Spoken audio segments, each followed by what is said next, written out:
यही हुआ सूरवीर। क्या बात है? हे मौर्य वंश के सूरवीर तू है सारा जहानवा।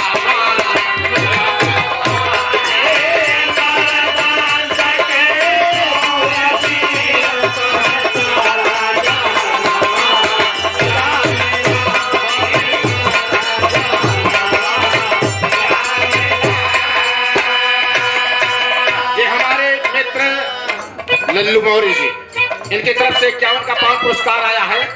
और ये नहीं वाला गाना बा, का गाना बा कि हे मौर्य वंश के सूरवीर तुम्हें सारा जहानवा जानेला। अरे दुश्मन हरदम पद दलित किया।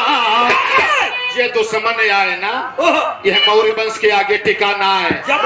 दुश्मन हरदम पद दलित किया तो है सारा जहानवा।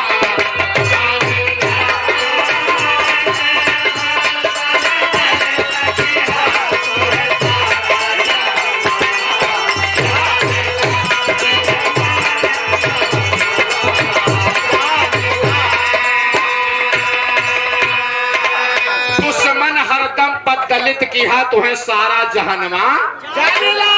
ये मौर्य वंश की गाथा है बाबूजी। जिधर से मौर्य वंश का शेर निकल जाता था उधर उजाला ही उजाला हो जाता था बाबूजी। आज हमारे जियालाल जी जहां बैठे हुए हैं, जिस कुर्सी पर बैठे हुए हैं बाबूजी, बहुत बहुत धन्यवाद। पुनः इनाम इनका भाई तरफ से 101 का 5 पुरस्कार आया है। अरे दुश्मन हरदम पद दलित किया, अरे दुश्मन हरदम पद दलित किया तो है सारा जहानवा।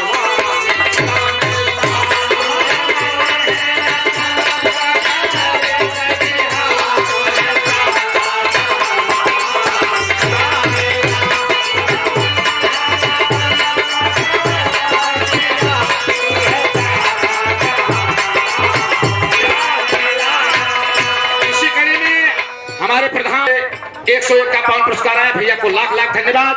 काहे अरे दुश्मन हरदम पद दलित किया है सारा जहानवा।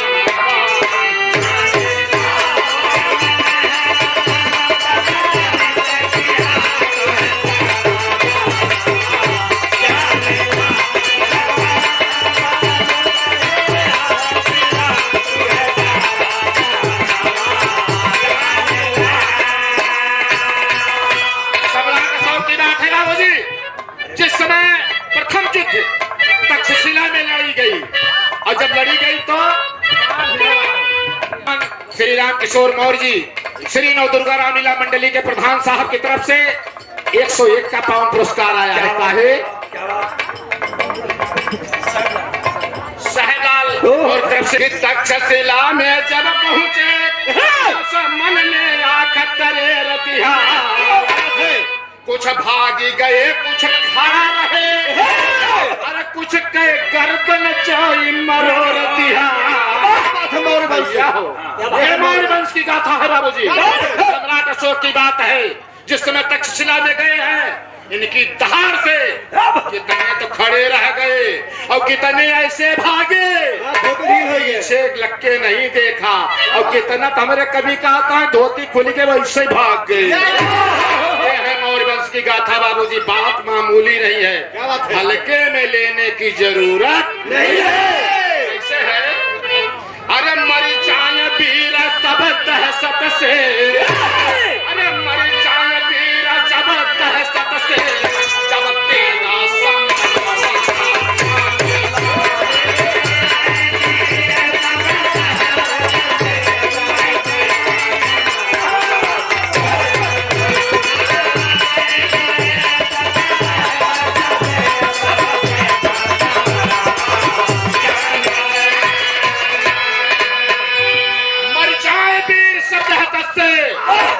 तक्षशिला में सम्राट अशोक ने ललकारा है। कितना जनक दहाड़ सुन के प्राण निकल के जियालाल भैया। उस जमाने की बात है, ईसा पूर्व की बात बता रहा हूँ, इतिहास गवाह है। जहाँ बहुत से लोग बैठे थे, बहुत से लोगों ने वृत्तांत को सुनाया। मौका मिला हम कह हमरो लगे इतिहास धारा बा, हमारे कभी बड़ी मेहनत करते विषय में कहना है। देखा उस समय वहां से जीत के बात मिली। उस समय इनकी उम्र मात्र 21 साल थी बाबूजी, प्रमाण में दिख रहा है।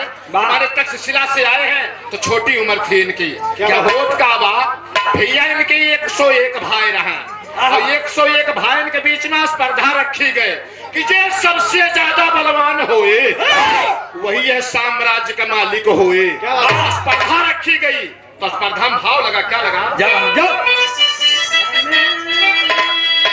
अरे स्पर्धा जब जीत लिहा सब मुंह लटकाए घूमत बा। अरे गर्जना से रसी घोर किहा कुछ चुपाना गदहा झूमत बा। ये भैया छाना गदहा हो। जब स्पर्धा में ललकार दी तो कितना जन इनके विरोधी ऐसे हो गए जैसे गदहा बांधा रहा है और छाना रहा तो चले फिरे की हिम्मत न करे। क्या बात है? ए भैया सियर घन घोर तिहा सब छाना गदहा झूमत बा। अगर रहा के जब तोहरो चलवा, अगर रहा के जब तोहरो चलवा तो सारा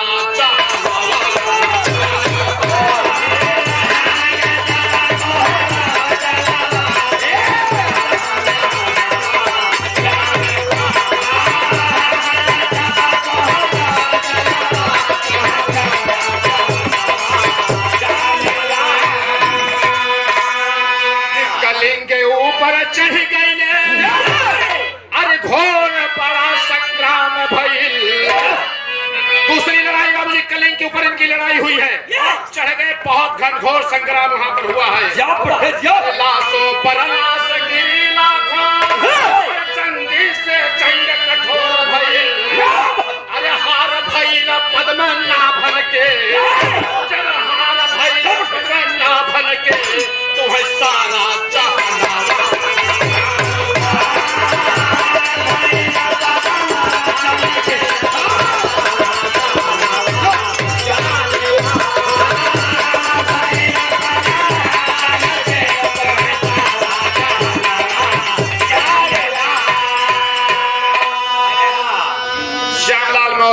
भाव को समझते हुए बाबूजी ये वीरों की गाथा है। ये जहां बैठा हुए बाबूजी एक बार रोकने खड़े हो जाएंगे कि हमारे वो शेर, उस मौर्य वंश के शेर जिनकी ताकत इतनी महान थी कि बाबूजी कहने की बात नहीं है। हम दुबके ना रहे, हम चौड़े होके कहेंगे कि हम मौर्य वंश के हैं और मौर्य वंश हमारा है। बाबूजी ये ताकत होनी चाहिए, तब जयकारा लगेगा सम्राट अशोक मौर्य सहायता समित रजिस्टर्ड का। और सुनिएगा भाव लगा है, क्या लगा है?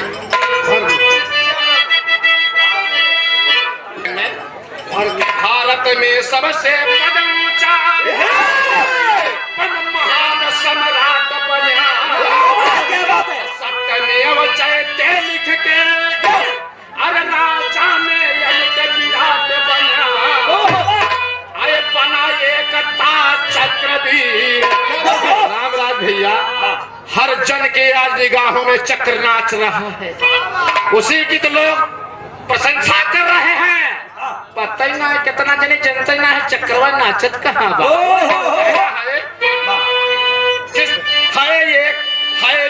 है बना एक चक्रवीर, है बना एक चक्रवीर, झंडा में निशाना।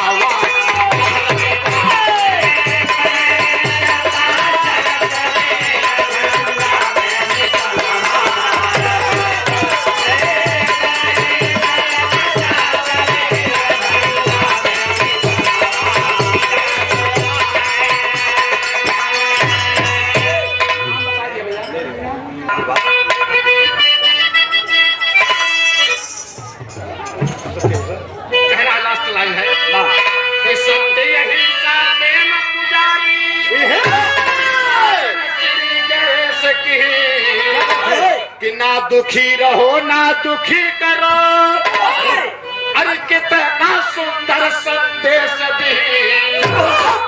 बड़ा सुंदर बात है बाबूजी, ना दुखी रहो और ना दुखी करो, ये सम्राट अशोक का नारा था। इन्होंने ऐसा संदेश दिया है, तो वो संदेश है बाबूजी कि जन जन के हृदय को आज भी छू रहा है। इतना सुंदर संदेश क्या कहता है। अब देखा हमारे प्रधान जी का 1 रुपया पुरस्कार हमारे पास आया है। क्या कहना है इनका? हम सब एक हैं। क्या बात है। चेहरे तो खिल रहे हैं, चेहरे तो खिल रहे हैं, देखो अनेक है, लेकिन दिल की गहराइयों से देखो तो हम सब एक हैं। बात ये करते